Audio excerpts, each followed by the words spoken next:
Hello students, how are you? I hope you are all are fine. Okay. तो अब तक हमने solve किया था क्या? एक्सरसाइज 8.1 का क्वेश्चन 9 तक सॉल्व किया था. आपको कुछ सम्स होमवर्क में भी दिए थे. Hope you have solved it. Okay. Now we are going to solve the next question 10th. अब जो क्वेश्चन हम सॉल्व करेंगे वो थोड़े से डिफरेंट टाइप के हैं. Exam point of view important है. जेडब्ल्यू पॉइंट ऑफ व्यू पर जेडब्ल्यू पॉइंट ऑफ व्यू भी इंपॉर्टेंट है. Same as other competitive examinations. Right. तो ध्यान से समझना. Be concentrative in this full video. Okay. Right. चलो तो स्टार्ट करते हैं. क्वेश्चन 10 से using binomial theorem indicate which number is larger 1.1 raised to 10,000 और 1000. तो एक नंबर है 1.1 और उसका पावर है 10,000. तो उसकी जो भी आंसर आता है वो नंबर या तो फिर और 1000, ये दोनों में से कौन सा लार्जर है, कौन सा बड़ा है, वो हमें फाइंड करना है. वो भी bye using binomial theorem. Okay. तो अब हमें जनरली तो ऐसा लगता है कि कोई भी पॉइंट वाली वैल्यू है, डेसिमल वैल्यू है, तो उसकी पावर लो तो उसकी वैल्यू छोटी होती है, स्मॉलर होती है. इससे जो भी नंबर बेस में है उससे. ठीक है. तो ऐसा हमारा मानना है. पर अब यहाँ पे क्या होगा देखते हैं. चलो तो वो कैसे देखेंगे. सिंपली हम ऐसा करेंगे कि ये जो नंबर है 1.1 रेस टू 10,000 माइनस 1000 ऐसा करेंगे. अगर इसकी वैल्यू ग्रेटर देन 0 आई तो माइनस 1000 शिफ्ट होता है तो ये लार्जर हो जाएगा. ठीक है. और अगर इसकी वैल्यू लेस देन 0 आई तो माइनस 1000 शिफ्ट होता है तो 1.1 रेस टू 10,000 लेस देन 1000 तो 1000 बड़ा हो जाएगा. ओके. तो 1000 बड़ा कब होगा जब लेस देन 0 वैल्यू आती है और 1.1 बड़ा कब होगा जब ग्रेटर देन 0 वैल्यू आती है.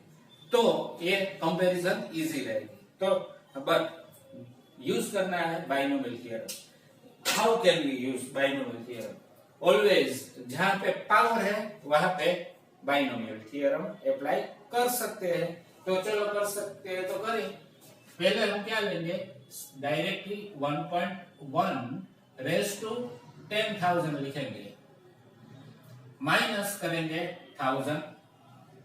इसकी वैल्यू निकालनी है. अगर पॉजिटिव आती है तो 1.1 रेस टू 10,000 बड़ा है. अगर नेगेटिव आती है तो 1000 बड़ा है. सिंपल लॉजिक है. ध्यान लगाना, समझना. ठीक है. तो अब ये बाइनोमियल थ्योरम के हिसाब से सॉल्व करना है. तो 1.1 को मैं स्प्लिट करता हूँ दो टर्म में. दो टर्म में स्प्लिट करने के लिए एक टर्म में लिखता हूँ 1 और दूसरा 0.1 है ना. 1 प्लस 0.1 इज 1.1 रेस टू 10,000. अब देखो स्टूडेंट, हमारे पास एक बाइनोमियल थ्योरम का केस है. कौन सा केस जो हमने पहले डिस्कस कर लिया है. 1 plus x raise to n is equal to what. NC0 x raise to 0, NC1 x raise to 1, NC2 x square up to NCn x raise to n. ये हमारे पास बाइनोमियल थ्योरम का एक रिजल्ट है. तो इसका यूज करेंगे.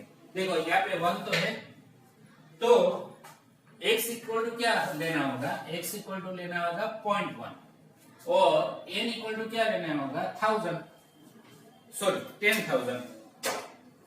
तो लेते हैं. चलो यहाँ पे माइनस 1000 तो रहेगा. ओके. तो ये थ्योरम का जो रिजल्ट है उसको यहाँ पे अप्लाई करते हैं. n की वैल्यू यहाँ पे 10,000 है तो यहाँ पे स्टार्ट होगा 10,000 से 0 से इस तरह से. ठीक है. अब 0.1 की 0 पावर प्लस 10,000 C1 0.1 की 1 पावर प्लस 10,000 C2.1 की 2 पावर। अब ऐसे करके plus up to plus last 10,000 n equal to 10 है तो n के लिए 10,000 C 10,000 लिखना होगा और 0.1 की n पावर। ठीक है, अब देखो यहाँ पे 1000 माइनस तो होगा ही, 1000 माइनस तो होगा ही, तो ये मैं माइनस 1000 लिख लेता हूं। अब इसको इसकी वैल्यूज फाइंड करेंगे। आप पूछेंगे सर इतनी बड़ी इतनी वैल्यूज फाइंड करनी होगी, ये सभी की वैल्यू फाइंड करेंगे तो कितना टाइम लगता है, वक्त लगता है ना सर। हाँ अब सही है, बट हमें सभी वैल्यू फाइंड नहीं करनी है, हमें स्मार्ट वर्क करना है। हमारा एम क्या है कि ये जो नंबर है वो और 1000 का सब्ट्रैक्शन ग्रेटर देन 0 आता है कि लेस देन 0 आता है, हमारा एम यही है। तो अगर हम ये दिखा दे कि ये जो एक्सपेंशन है उसकी वैल्यू 1000 से ज्यादा है तो ग्रेटर देन मिलेगा, और अगर ये दिखा दे कि इसकी वैल्यू 1000 से कम है तो ये लेस देन 0 मिलेगा। तो ये हम दिखा सकते हैं कैसे, देखो यहाँ पे आप जानते हैं NC0, n की कोई भी वैल्यू हो NC0 हमेशा 1 आता है, ओनली 1, तो इसकी वैल्यू 1 है तो ये 1 निकली। 0 पावर की भी वैल्यू 1 आती है। आप ये भी जानते हैं कि NC1 n की कोई भी वैल्यू हो, NC1 n होता है तो n की जो वैल्यू है वो आंसर में मिलेगी। तो NC1 is equal to n equal to 10,000, तो यहाँ पे हम ले सकते हैं 10,000 इंटू 0.1 की 1 पावर तो 0.1 होगी। ओके, अब यहाँ पे वैल्यू फाइंड नहीं करनी, पूछो क्यों, वाई बिकॉज यहाँ पे अगर 10,000 इंटू 1 करोगे तो उसका आंसर 1000 मिलेगा, मिलेगा कि नहीं, उसका आंसर 1000 मिलेगा। 10,000 इंटू 1 इज इक्वल टू 10,000, इसका आंसर 1 मिलेगा। तो 1000 प्लस 1 1000 से बड़ा हो गया है ना, तो ये 1000 अगर कट हो जाएगा यहाँ से, ये 1000 कट, ये 1000 कट, तो बाकी वैल्यू बचेगी वो कैसी होगी, पॉजिटिव या नेगेटिव, ऑब्वियस है। +1 तो दिखता है पॉजिटिव, और बाकी की जो वैल्यू बचेगी वो भी पॉजिटिव ही है, कहीं भी माइनस नहीं है, देखो तो पॉजिटिव ही है, तो वो बड़ी वैल्यू बनेगी। तो प्लस रिमेनिंग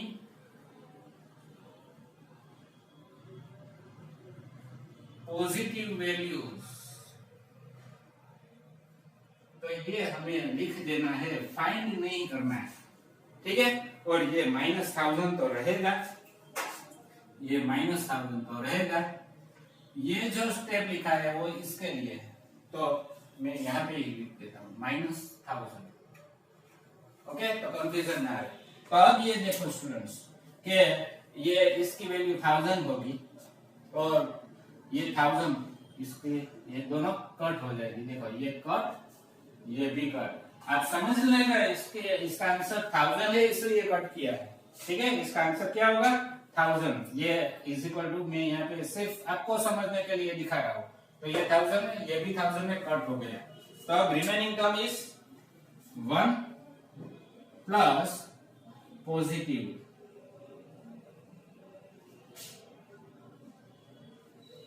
तो 1 plus positive is always greater than 0, therefore क्या लिया था हमने 1.1 raise to 10,000 -1000 is greater than 0, therefore 1.1 raise to 10,000 is greater than 1000, hence 1.1 raised to 10,000 is larger value। तो ये हमारा प्रॉपर आंसर हुआ, प्रॉपर कैलकुलेशन के साथ। तो इस तरह से आपको सॉल्व करना है, ठीक है। तो ये हो गया क्वेश्चन 10 सॉल्व। तो अब इसका तरह का कोई भी क्वेश्चन आए तो आपको जरूर आना चाहिए, है नहीं? सोल्व कर पाएंगे? यस सर, जरूर sir, definitely you solve, you can. चलो स्टूडेंट, अब एक और इम्पोर्टेंट क्वेश्चन सोल्व करते हैं, question 11। Okay, so my dear friends, ये मेरा फेवरेट क्वेश्चन है, मुझे बहुत अच्छा लगता है, मजेदार क्वेश्चन है, इम्पोर्टेंट भी है, ध्यान से समझना। इसके बाद आपको यही कैलकुलेशन समझने के बाद आपको खुद ऐसा ही क्वेश्चन 12 आपको सोल्व करना है, क्वेश्चन 12 खुद होमवर्क में करना है। तो B concentrative, let's solve question 11। देखो स्टूडेंट्स, यहाँ पे दोनों ही फॉर्मेट द बाइनोमियल थ्योरम्स के अप्लाई हो गए, एक प्लस वाला एक माइनस वाला।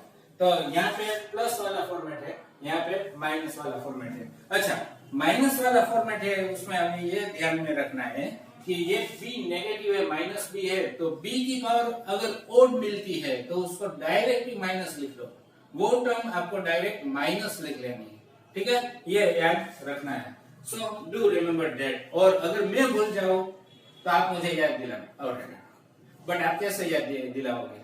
ठीक है, मैं ही ध्यान रखता हूँ, क्योंकि अगर मैं आपको कॉन्सेंट्रेटिव रहने के लिए बोलता हूँ तो मैं खुद तो रह सकता हूँ ना, है ना? चलो ठीक है, चलो सॉल्व करते हैं। ये first a plus b whole raise to 4 minus a minus b whole raise to 4। First apply binomial theorem here, 4c0 a raised to 4 b raised to 0 plus 4c1 a raised to 3 b raised to 1 plus 4c2 a raised to 2 b raised to 2 plus 4c3 a raised to 1 b raised to 3 plus 4c4 a raised to 0 b raised to 4। इसका तो expansion easy था, ऐसा तो हमने कई बार कर दिया, ठीक है ना। अब नेक्स्ट ये जो है मैंने अभी अभी ध्यान रखने को बोला है, वो आपको ध्यान रखना है। तो ये पहली टर्म थी a plus b raise to 4 वाला, ये ब्रैकेट में लिख ली। अब ये माइनस है, ये माइनस, और दूसरा है जो एक्सपेंशन, वो फिर से मैं ब्रैकेट में दिखा रहा हूं, देखो 4c0 a raised to 4 b raised to 0 अब plus 4c1 a cube b raised to 1। अच्छा दोस्तों, यहाँ पे देखना है ओड पावर आई b की, तो यहाँ पे माइनस लगाना है, इसकी साइन है जो माइनस अप्लाई होगी। अब यहाँ पे फिर से b स्क्वायर मिलेगा, 4c2 a square even power है तो प्लस लेना है। अब यहाँ पे b क्यूब होगा, next term is b 4c3 a raise to 1 b cube मिलेगा, a minus b whole raise to 4 का एक्सपेंशन कर रहे हैं हम, तो उसमें ये b क्यूब ऑड पावर आती है तो नेगेटिव वैल्यू लेनी है। 4c4 अब इवन पावर है, b की पावर 4 इवन है, तो ये एक्सपेंशन हो गया। अब ये ब्रैकेट ओवर सेकंड टर्म का एक्सपेंशन है। अब देखते हैं स्टूडेंट्स के ये माइनस अंदर मल्टीप्लाई होगा, ये ब्रैकेट ओपन होगा, माइनस अंदर मल्टीप्लाई होगा, तो ये टर्म हो जाएगी प्लस, ठीक है, ये माइनस हो जाएगी, ये माइनस टर्म हो जाएगी, ये प्लस हो जाएगी, ये माइनस हो जाएगी, ये प्लस हो जाएगी, माइनस हो जाएगी। तो अब हम डायरेक्टली ये कैलकुलेट कर देते हैं, तो ये कैंसिल हो जाएगी, 4c0 a raised to 4 b raised to 0, और ये नेगेटिव होगी तो ये कैंसिल हो जाएगी फर्स्ट टर्म। ये प्लस 2 टाइम्स होगी, ऐड होगी, एडिशन में 2 टाइम्स, मतलब 2 into 4c1 a cube b raised to 1, और ये कैंसिल हो जाएगी, प्लस और ये माइनस कैंसिल, ये प्लस 2 टाइम्स, तो plus 2 into 4c3 a raised to 1 b cube हो जाएगी, और ये कैंसिल होगी, प्लस माइनस कैंसिल होगी, तो ये इसका सिंप्लीफिकेशन हुआ। अब इसको 2 into 4c1 is 4 a cube b ऐसे लिख सकते हैं, है ना। अब again plus 2 into 4c3 also 4 होता है, a इंटू बी क्यूब लिख सकते हैं। ओके, तो अब हम क्या करेंगे कि ये 4 टू जार 8, ये भी 4 टू जार 8, और तो 8 कॉमन निकलने वाला है आगे, और यहां से a कॉमन निकल सकता है क्योंकि a है, b भी कॉमन निकल सकता है, तो 8a भी कॉमन निकालो। 8a भी common, remaining term in the bracket is a square plus b square. तो ये हमें जो फाइंड करना था ये मिल गया, तो ये हमारा आंसर 1 है। तो therefore we can write it as therefore a plus b whole raised to 4 minus a minus b whole raised to 4 is equal to 8ab into a square plus b square। तो ये हमारा पहला answer हुआ, तो ये हम लिखेंगे answer 1। अब इसको हम इक्वेशन 1 भी कह देंगे क्योंकि इसका यूज करके हमें ये वैल्यू भी फाइंड करनी है, इवैल्यूएट करनी है। तो देखते हैं चलो स्टूडेंट, तो कैसे होगा ये, यहाँ पे इवैल्यूएशन बताऊं मैं। लेते हैं √3। Now √3 plus √2 whole raise to 4 minus √3 minus √2 whole raise to 4, ये लेना है। ठीक है, तो अब ये देखो कंपेयर करो आप, तो a plus b whole raise to 4 √3 plus √2 whole raise to 4 minus minus a minus b whole raise to 4 √3 minus √2 whole raise to 4। तो ये इसको a कंसीडर करेंगे, इसको b, a b मतलब क्या हुआ कि a इक्वल टू √3 और b इक्वल टू √2 लेकर हमें इसको इवैल्यूएट करना है। और हेंस इवैल्यूएट मतलब ये जो रिजल्ट आंसर मिला उसका यूज करके हमें ये वैल्यू फाइंड करना है, इवैल्यूएशन करना है। तो इज इक्वल टू हम लेंगे यहाँ पे ये term 8 into a means √3 into b means √2 into a square मतलब √3 whole square plus √2 whole square, ऐसे होगा बिकॉज फ्रॉम रिजल्ट 1 ये हमें लिखना है। ठीक है, तो अब इसको सिंप्लीफाई करो, तो 8 ये √3 इंटू √2 है, तो इसको ऐसे लिखेंगे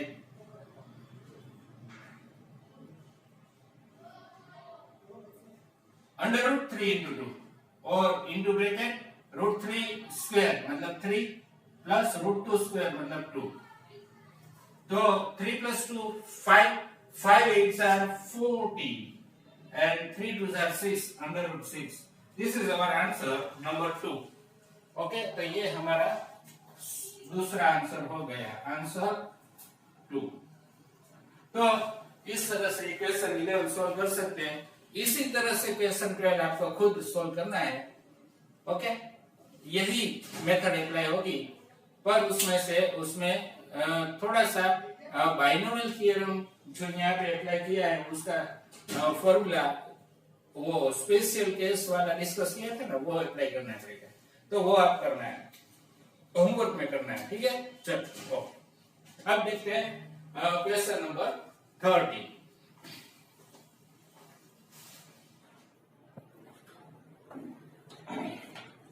क्वेश्चन 13 में पूछा गया है कि so that 9 raised to n plus 1 minus 8n minus 9 is divisible by 64 whenever n is positive, n positive number हो, तब ये जो टर्म है 9 raised to n plus 1 minus 8n minus 9 ये 64 से डिविजिबल है।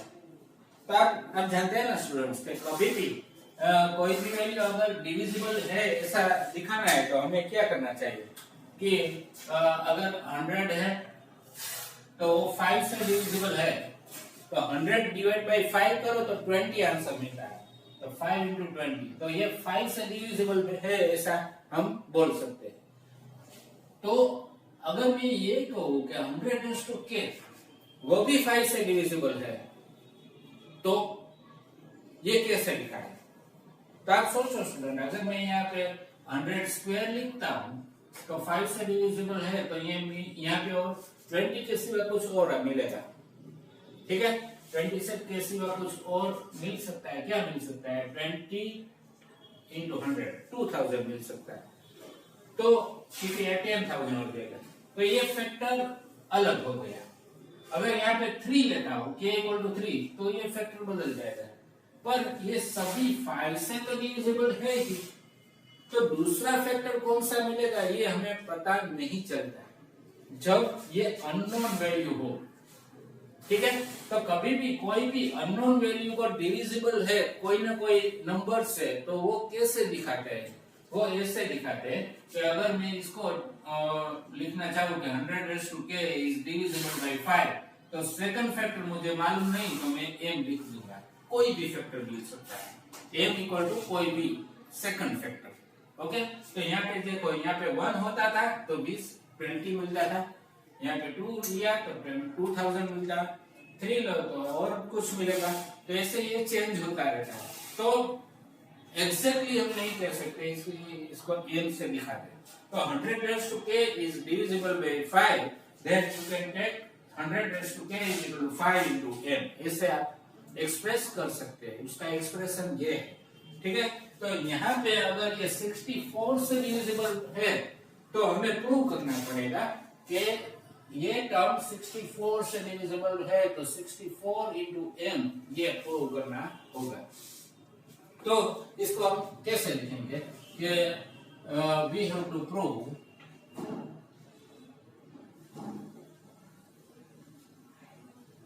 दिस।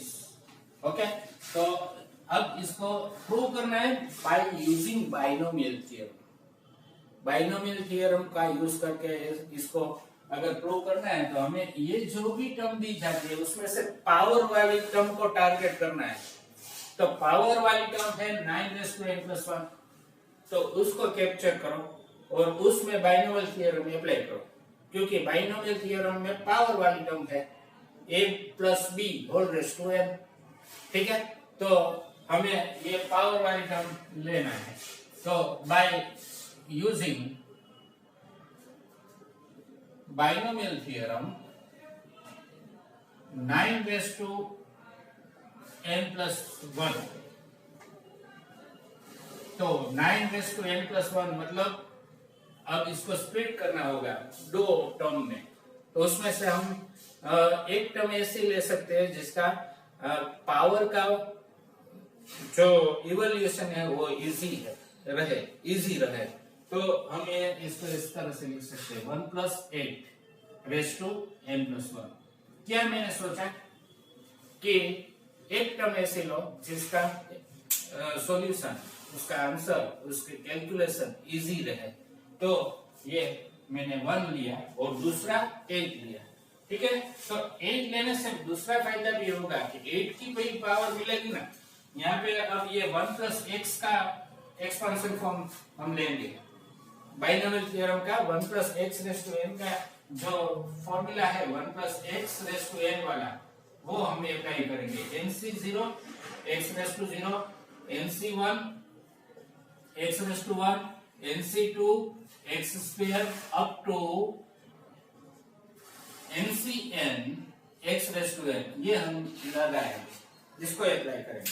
तो अब ये 1+8 है, तो x=8 लेना है सिंपल।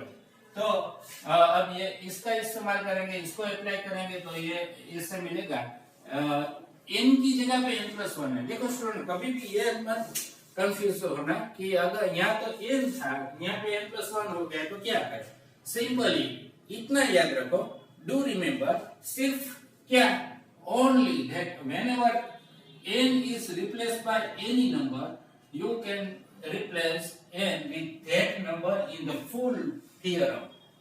ओके, तो यहाँ पे n था, सॉरी n है, तो यहाँ सभी जगह पे n है।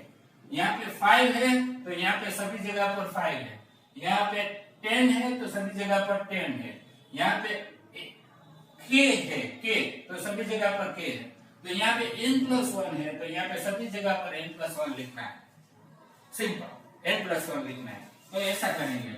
तो 1+8 के लिए, रेस्ट टू n+1 के लिए हम लिखेंगे n+1 c0 8 raised to 0 plus n+1 c1 8^1 plus n+1 C2 8 square plus n+1 C3 8 cube plus up to plus n+1 C n+1 8^n+1।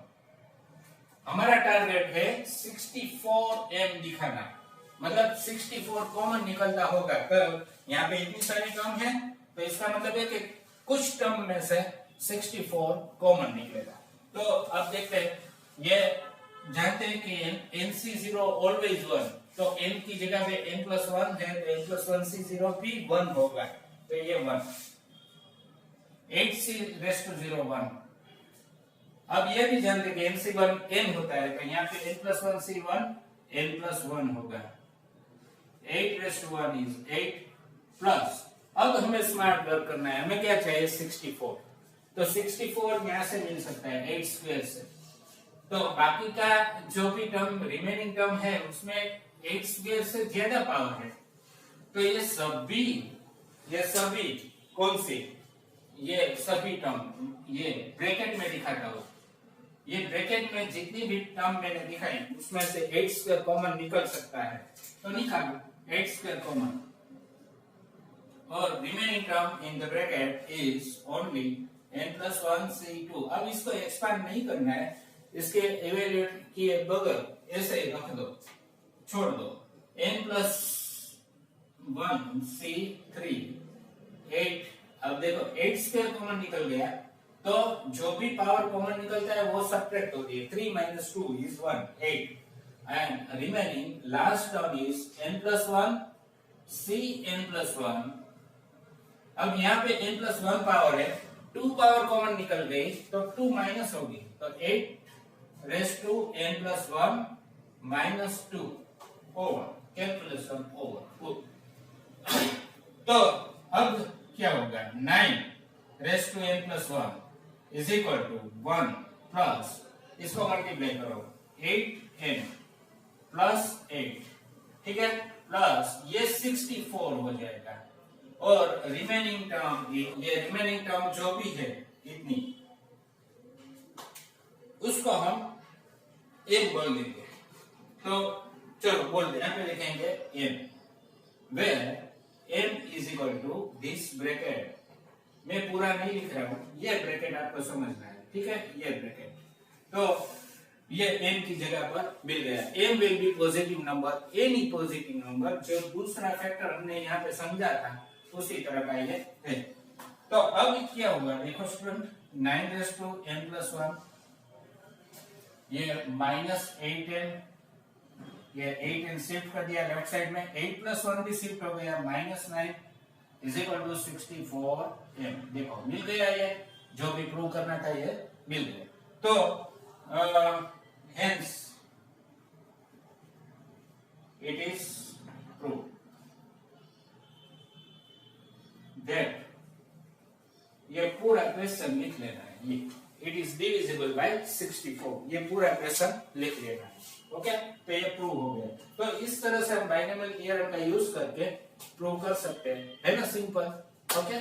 चल, तो अब लास्ट क्वेश्चन है एक्सरसाइज का क्वेश्चन 40, और ये सॉल्व करके हम ये वीडियो खत्म करेंगे, ओके।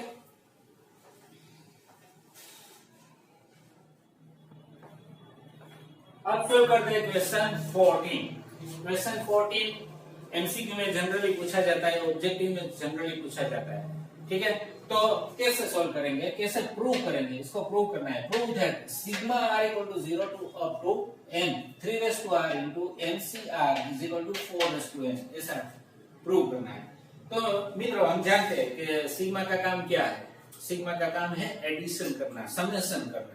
कैसे सम करता है कि सपोज सिग्मा r² है और r की वैल्यू है 0 to n, तो सिग्मा की ऑपरेशन कैसे करना है, सिग्मा कैसे हम समेशन के स्वरूप में ले सकते हैं। देखो इस तरह से कि अगर r equal to 0 to n का लिमिटेशन दिया गया है, वैल्यूज है वो r की है, तो यहाँ पे जो भी फॉर्मूला दी जाती है वहां r दिखे वहां पे ये वैल्यूज 0 से स्टार्ट करके पुट अप करनी है। तो 0 लिखो 0 स्क्वायर, फिर बाद में 1 आता है, ये नेचुरल नंबर के लिए ही है तो आपको नेचुरल नंबर ही लेना है। तो यहाँ पे इस तरह से दिया गया है, तो 0 then 1 then 2 square then 3 square and last up to last n है तो n स्क्वायर, ऐसे लिखना है।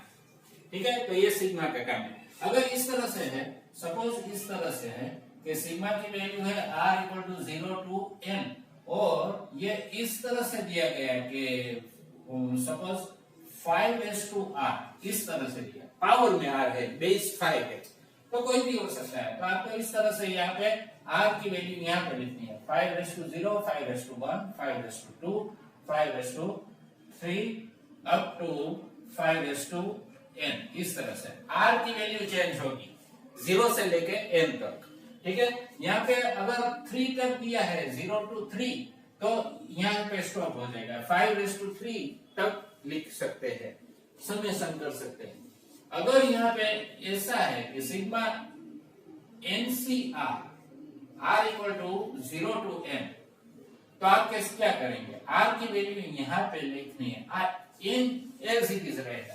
तो क्या करना है कि NC0 प्लस सिग्मा का काम है समेशन करना, तो प्लस लेते जाना, 0 लिया फिर बाद में 1 लेना है, तो NC1 प्लस समेशन NC2